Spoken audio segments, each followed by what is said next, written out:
1952లో తెలంగాణ ఉద్యమానికి బొడ్రా అయినటువంటి మా అందరికీ స్ఫూర్తి తెలంగాణ ఉద్యమాలకే అయ్యేలాంటి ముచ్చెర్ల సత్యనారాయణ గారి పుత్రుడు డాక్టర్ పృథ్వీరాజ్ యాదవ్ గారిని అరెస్ట్ చేయడం అంటే తెలంగాణ స్వేచ్ఛని, తెలంగాణ స్వాతంత్రాన్ని, తెలంగాణ ఆత్మగౌరవాన్ని బంధించడం. ఆ రోజు సమైక్యాంధ్ర పాలకులకు ఎదిరించి కొట్లాడినాం. ఈరోజు రేవంత్ రెడ్డి గారు చంద్రబాబు చెంచానా లేకపోతే అమిత్ షా బానిసనా తేల్చుకోవాలి. తెలంగాణ ఉద్యమం పృథ్వీరాజ్ అన్న ఇంట్లో పుట్టింది. ఉద్యమాల సూర్యుడు మా అందరికీ ఉద్యమాలు నేర్పించినాడు పృథ్వీరాజ్ అన్న జీవితం తన మొత్తం తెరిచిన పుస్తకం మొత్తం కూడా విద్యార్థుల కోసం, నిరుద్యోగుల కోసం, తెలంగాణ హక్కుల కోసం, ఆత్మగౌరవం కోసం, స్వేచ్ఛ కోసం, స్వాతంత్రం కోసం. ముఖ్యమంత్రి రేవంత్ రెడ్డి కన్నా ముందే అన్న 3 సార్లు మంత్రి అయ్యేటోడు. అన్నకి స్వార్థం లేదు. అన్న జీవితం, వాళ్ళ నాన్నగారి ముచ్చెర్ల సత్యనారాయణ గారి జీవితం తెలంగాణకే స్ఫూర్తి. అలాంటి ముచ్చెర్ల సత్యనారాయణ గారి వారసుడు మా అందరి ఆశాజ్యోతి, మా అందరికీ ఒక చేగువేర లాంటి పృథ్వీరాజన్ అరెస్ట్ చేయడం అంటే తెలంగాణ ప్రభుత్వం కొర్వితో గొక్కున్నది. రేవంత్ రెడ్డి ప్రభుత్వానికి పతనం స్టార్ట్ అయింది. బిడ్డ రేవంత్ రెడ్డి, నువ్వు జై తెలంగాణ అనేనోడివి, తెలంగాణ సోయిలేనోడివి. నువ్వు మా పృథ్వీరాజన్ టచ్ చేసినావు. దీని పర్యవసనాలు ఎట్లుంటాయో చూస్తాం బిడ్డ. ఆ రోజు నియంతృత్వం, అధికారం, అహంకారంతో దొరతనం చేసిన కేసీఆర్కి ఏ గతి పట్టిందో, బండెనక బండి కట్టి ఏ బండిలో పోతావు కొడుక, నైజాము సర్కారోడా, నాజీల మించినోడా.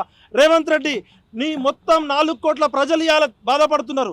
తెలంగాణ ఆత్మఘోషిస్తుంది. మా అందరి గొంతుకైన పృథ్వన్నని ఇవాళ 24 గంటల పాటు అక్రమంగా అర్ధరాత్రి పోలీసుల, గుండాల, రౌడీ షీటర్ల యూనిఫామ్ లేకుండా వచ్చి, వారెంటు లేకుండా ఇవాళ తెలంగాణ క్రాంతిదళ ఎక్కడ కూడా మార్వడి గోబ్యాక్ అనలే. తెలంగాణ క్రాంతిదళ తరపున పృథ్వన్న కానీ మేము కానీ ఎక్కడ కూడా మార్వడి గోబ్యాక్ అనలేదు. బంధుకి మేము సపోర్ట్ చేయలేదు, బంధుకు పిలుపునేయలేదు.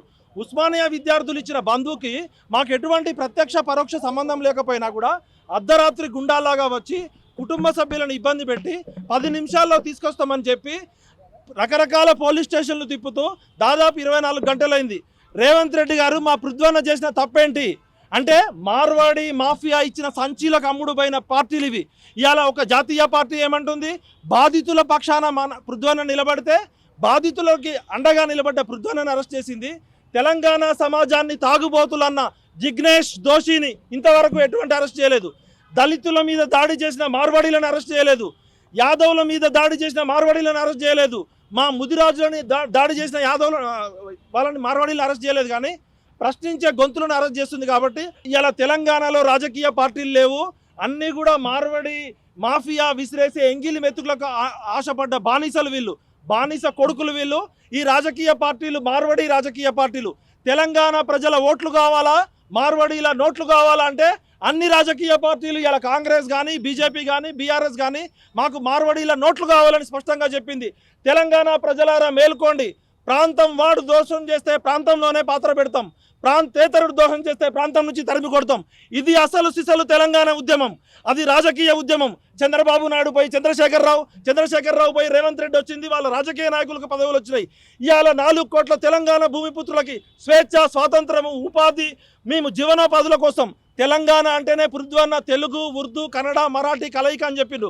మేమేనాడు ఎవరి మీద దాడి చేయలే. మా 25 ఏళ్ల ఉద్యమ జీవితంలో మేమెవరిని ఆత్మగౌరవాన్ని కించపరచలే. అలాంటిది మా పృథ్వన్న ఆత్మగౌరవానికి, మా పృథ్వన్న కుటుంబాన్ని ఇబ్బంది పెట్టినందుకు ఖచ్చితంగా ఈ ప్రభుత్వాలు, కేంద్ర రాష్ట్ర ప్రభుత్వాలు మూల్యం చెల్లించాలంటే మూల్యం చెల్లించాల్సిందే. ఇప్పటి నుంచి మొదలయ్యేది నిజమైన జంగు సైరన్. జై తెలంగాణ, పృథ్వన్న నాయకత్వం వర్ధిల్లాలి.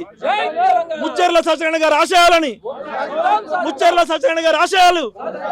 జై తెలంగాణ.